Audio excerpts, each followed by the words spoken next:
안녕하십니까. 조선일보 경제부의 박사 기자 박연철입니다. 이 시간은 받으면 많이 버는 박연철 박사의 머니머니입니다. 조선일보가 선정한 베스트 애널리스트부터 투자 전략 전문가, 자산운용 전문가, 그리고 증권가의 고수들을 모시는 시간입니다. 오늘은 하인환 KB증권 애널리스트 모시고 이야기를 나눠보도록 하겠습니다. 안녕하세요.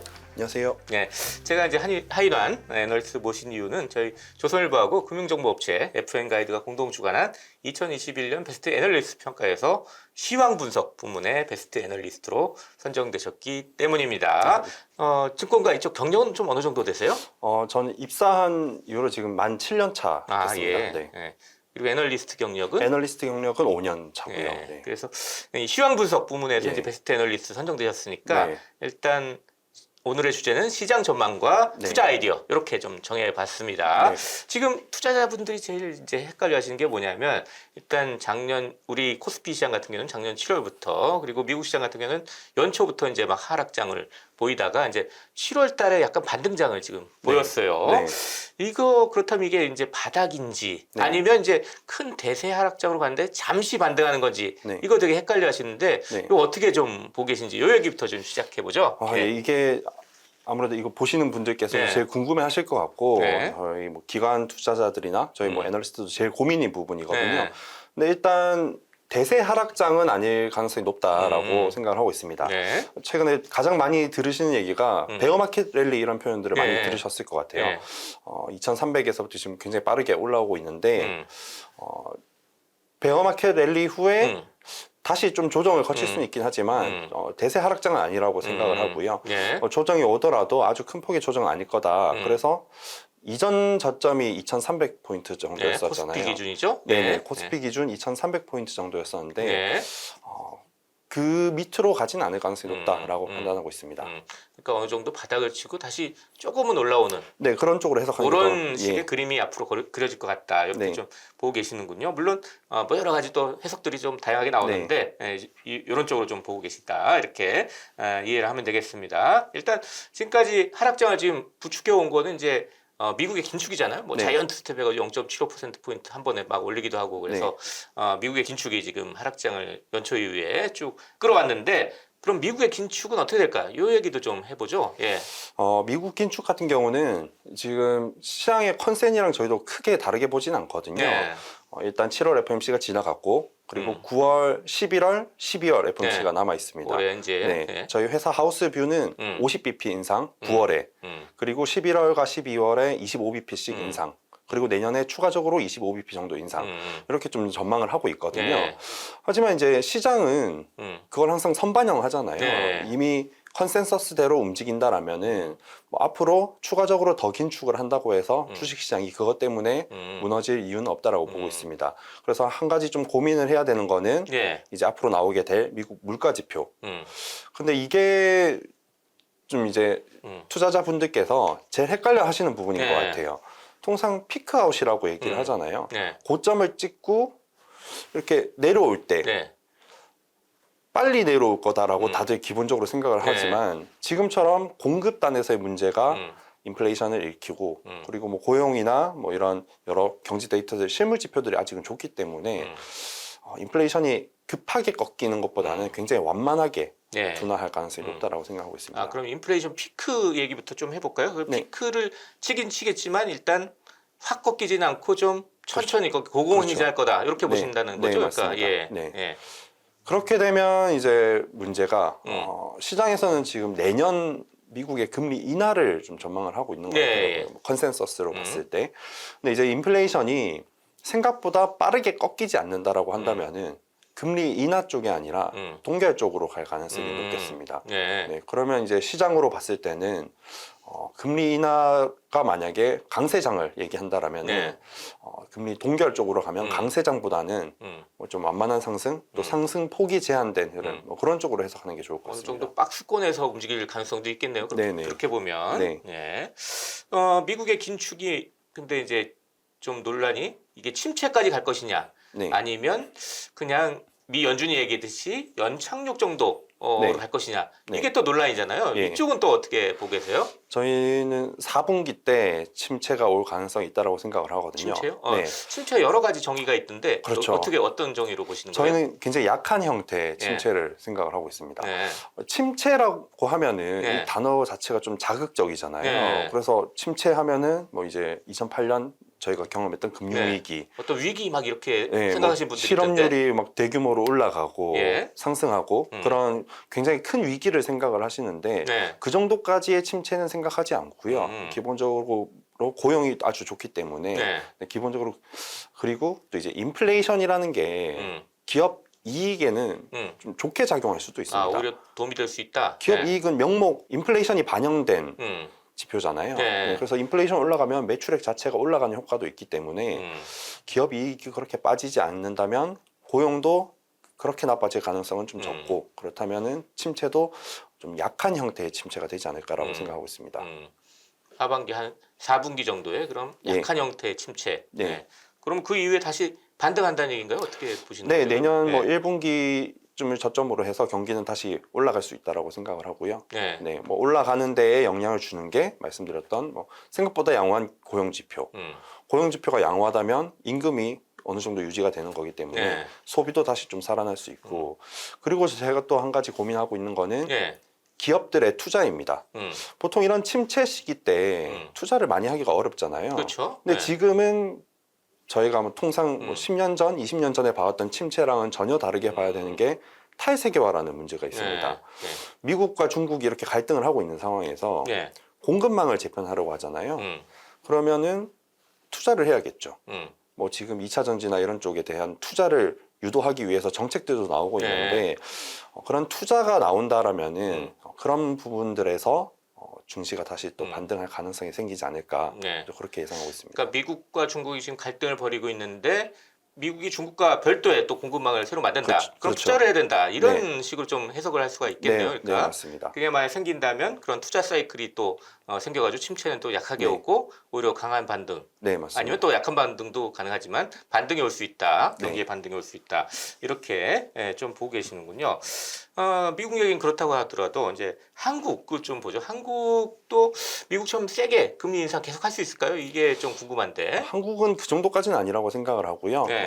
8월과 10월쯤에 이제 한 25bp 정도 네. 1회죠. 1회씩 총 2번 정도 인상을 하고 어느 정도 끝날 거라고 생각을 하거든요. 네. 한국이랑 미국의 지금 긴축의 차이점은 네. 미국은 코로나19 이후에 네. 지원금을 우리나라보다 훨씬 많이 받았었습니다. 그래서 이제 공급단에서의 문제가 인플레이션을 유발한 것도 있지만 수요단의 영향도 있거든요. 네. 근데 한국은 그거보다는 좀 덜하죠. 그래서 미국이 훨씬 인플레이션이 심하게 나타나고 있고 그래서 이제 긴축으로 보더라도 세계 긴축을 했고 미국은 네, 강도는 미국이 조금 더 갈 가능성이 높고 우리나라는 어느 정도 뭐 한 25bp씩 2번 인상하고 끝날 가능성이 높다라고 보고 있습니다. 그러면 지금 한미 금리 역전, 기준금리 역전 이게 네. 이미 벌어지고 있잖아요, 이제. 네. 그거는 어떤 영향을 좀 미칠 수 있을 것 같아요? 통상 한미 금리 역전이 된다라고 네. 하면은 이제 뭐 외국인 자금이 빠져나간다 이렇게 해석을 하잖아요. 네.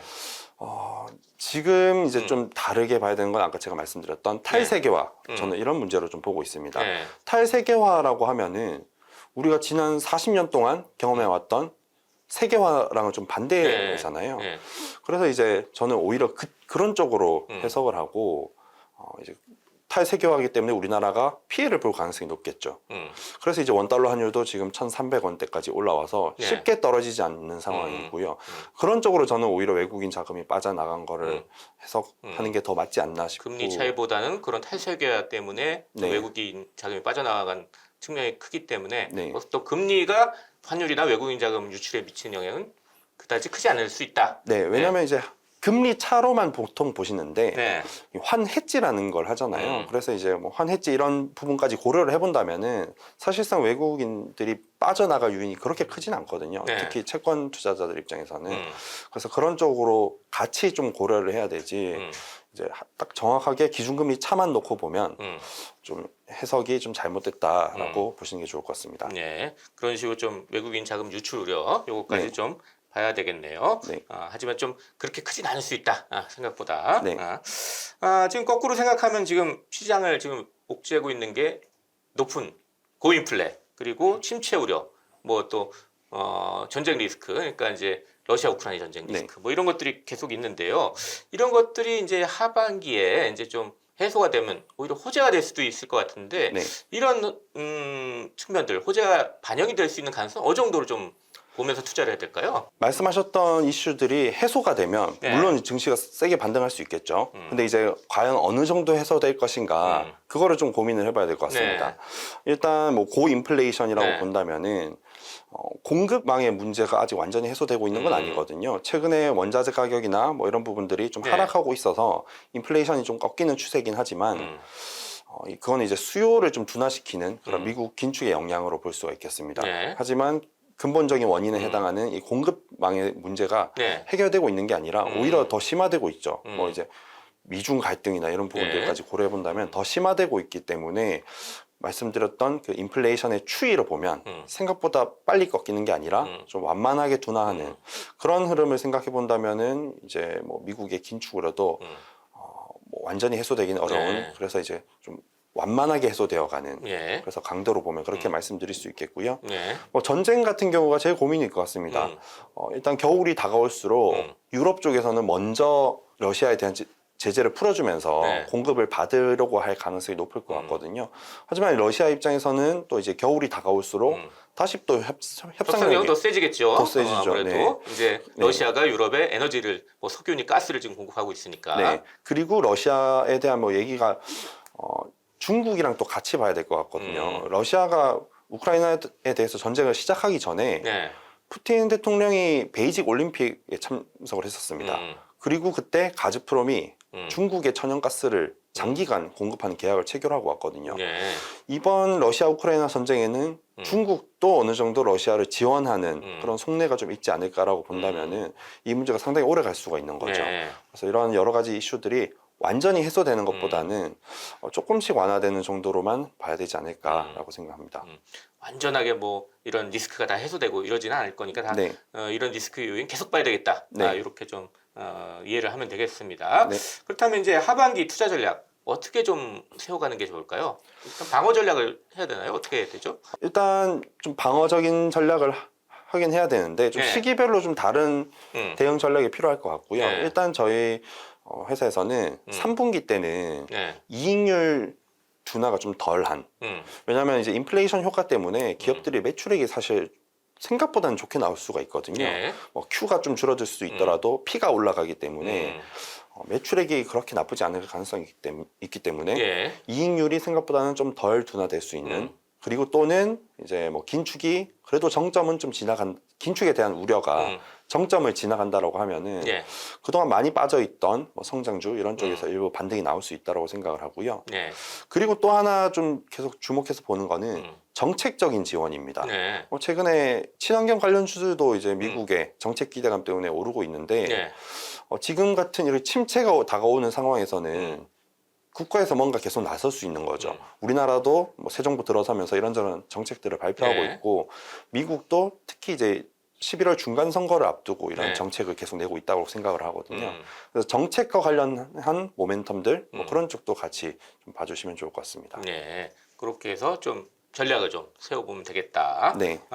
마지막 질문은 이제 사실 이제 올 연초부터 좀 약세장이 있었는데 코로나 이후에 막 주식시장에 새로 들어오신 분들, 새로 네. 신참 투자자들이 꽤 많잖아요. 네. 이런 분들이 이제 처음 약세장을 경험해가지고 상당히 불안해하시는 분들이 많은데 이런 분들은 지금 어떤 마음가짐으로 좀 투자했으면 좋겠다. 뭐 이렇게 좀 말씀해 주실 수 있을까 해서 네. 제가 오늘 여기 출연하게 되면서 네. 가장 좀 답변 드리고 싶었던 네. 부분이거든요. 이제 코로나19가 처음 터졌던 그 2020년 초 네. 이후로 개인 투자자들이 정말 굉장히 많이 유입이 됐습니다. 네. 뭐 고객 예탁금도 굉장히 많이 증가했고요. 이제 그리고 주식시장이 굉장히 강하게 반등했잖아요. 시장 자체가 뭐 1,400대에서부터 3,300포인트까지 올랐으니까 엄청난 상승장이었습니다.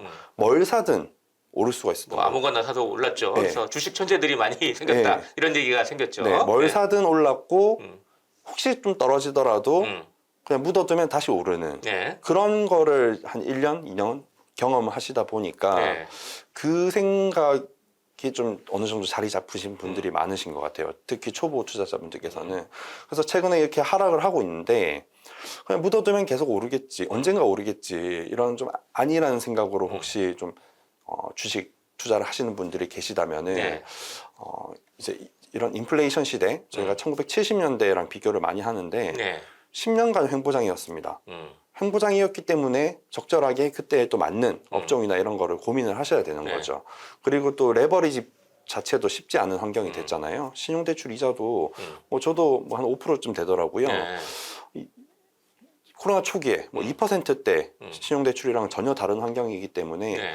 뭐 그런 비용 문제도 같이 네. 좀 고려를 하시면서 투자를 하시는 게 좋을 것 같습니다. 아무래도 대세 상승기와는 다른 마음가짐 가지고 네, 맞습니다. 종목도 열심히 좀 네. 뒤져보고 업종도 네. 뒤져보고 이러면서 좀 투자하는 그런 마음가짐을 가져야 되겠다 이렇게 네. 좀 이해를 하면 되겠습니다. 자 이렇게 해서 오늘은 박현철 박사의 머니머니 하인환 KB증권 애널리스트와 함께 시장 전망과 투자 아이디어에 대해서 이야기를 나눠봤습니다. 마지막으로 저희 시청자 구독자 여러분께 마무리 인사 짧게 부탁드리겠습니다. 네, 지금까지 들어주셔서 감사합니다. 네, 감사합니다. 지금까지 함께해 주신 하인환 KB증권 애널리스트 그리고 저는 조선일보 경제부의 박사기자 박현철이었습니다. 그럼 다음 시간에 또 뵙도록 하겠습니다. 감사합니다.